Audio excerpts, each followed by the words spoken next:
Great to see you here again. My name is Luc de Kuster, founder of the Kuster Academy, and in this video I will talk about estimating of the duration and cost of activities, and also we will look into what we call the PERT and the 3-point estimation method. But before we continue, don't forget to click on the subscribe button, click on the bell button, and every time we have a new video, YouTube will inform you about it. So let's have a look at the way we go from effort to duration of the activities. Once we know the effort of the activities, we can define the duration by dividing the effort by the number of people working on that specific activity. Of course, only when the activity is of the resource-driven type. Now, we spoke about the crash point, so we have to be sure that we make a good estimation. If we put too many people there, we know that the efficiency of the people will be reduced and that we cannot use the principle of linearity. Now, that's what we call the crash point, and we have to also take into account that when we have fixed duration activities, it's not possible to change the duration.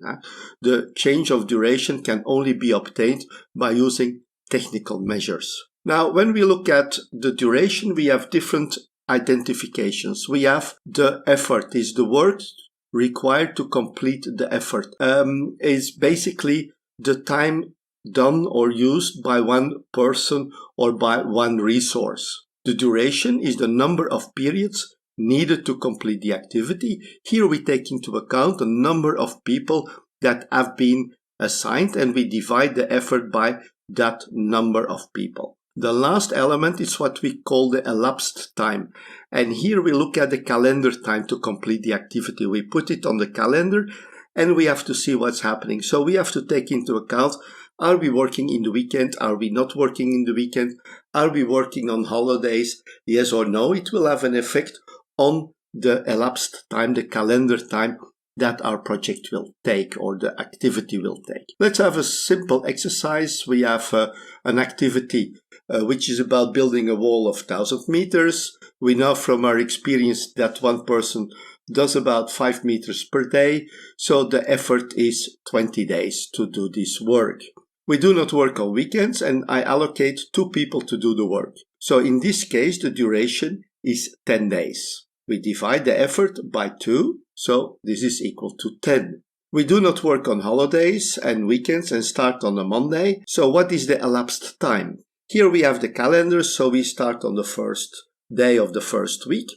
We finish 5 working days in that first week and we continue on the next Monday. So what we see here, we have a duration of 10 days, but the elapsed time in this case is 12 days.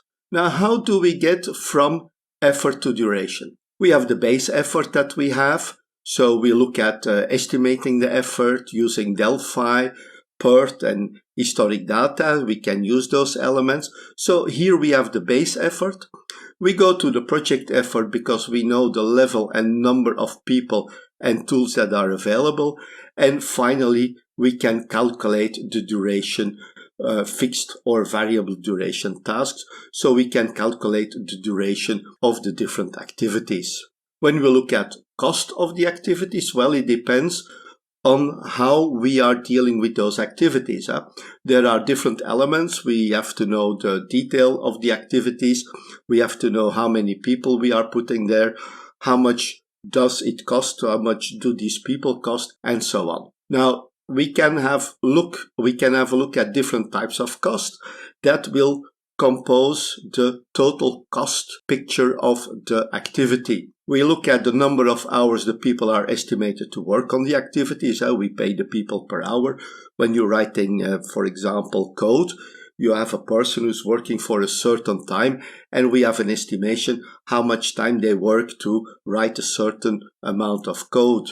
We can have material resources necessary to complete the work, like the cubic meter concrete, kilograms of steel, square meter of isolation materials, and we also may need some equipment specifically needed for that activity.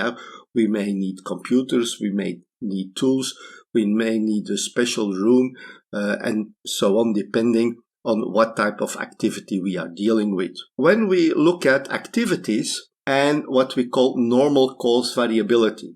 Now, the classical approach to duration and cost estimation is that we determine a fixed value in the assumption that the activity will be completed in exactly the estimated time or cost. Now, we know when we are doing things, nothing is always the same, and there are some variations. Now, we know from statistics that we have variability even when the task is done exactly as described. And that's the thing that we can include.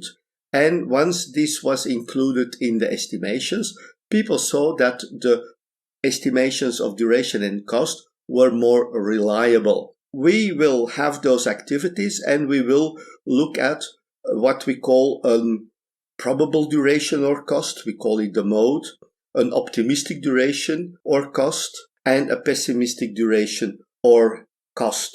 Now, these elements are important to consider because just imagine you're going from home, like here in Prague, I walk to the metro, which is always, let's say, approximately the same. But like I said, it can vary a little bit depending on the weather or how I feel that day. When you get to the metro, where I have to take the train, I have to change the trains, things like that.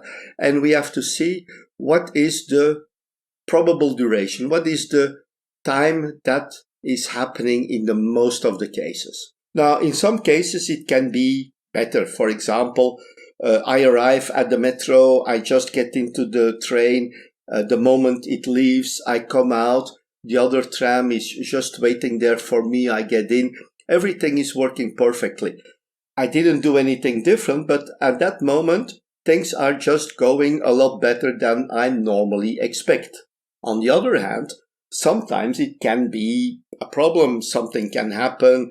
The tram can have a delay. It can be bad weather, things like that. Somebody asks me something on the road. I miss the metro. I miss the tram. I didn't do anything wrong. That's why we call it normal cause or common cause variation or variability. We cannot change it. This is the nature of things. Now, we can count that into some calculations, and using that, we can identify what we call a 50% duration and a standard deviation. And we know from the normal distribution that we can calculate probabilities using these data. What they did, they got PERT and 3-point estimation formula. PERT we know from the program evaluation and review technique, which is in fact an arrow on the an activity on the arrow method, where we add probabilistic durations. We don't put a fixed duration here, and we calculate the duration and the standard deviation of the different paths, mainly the critical path. There was a simplification when we had a 3-point estimation formula. They're simplified formulas. We don't have to know all the technicalities. And basically we have two different formulas. PERT is a little bit more complex. We have the optimistic plus 4 times the probable plus the pessimistic divided by 6, which gives us the expected duration, or when we use, for example, cost, it will give us the expected cost following a beta distribution. We have the 3-point estimation, where we have a normal average of A, M, and B, and we can calculate the standard deviations. For example, when we have the PERT formula, we have B minus A divided by 6, and when we have the 3-point formula, is B minus A divided by 5. Let's do this in an exercise. We have the PERT and the 3-point formulas.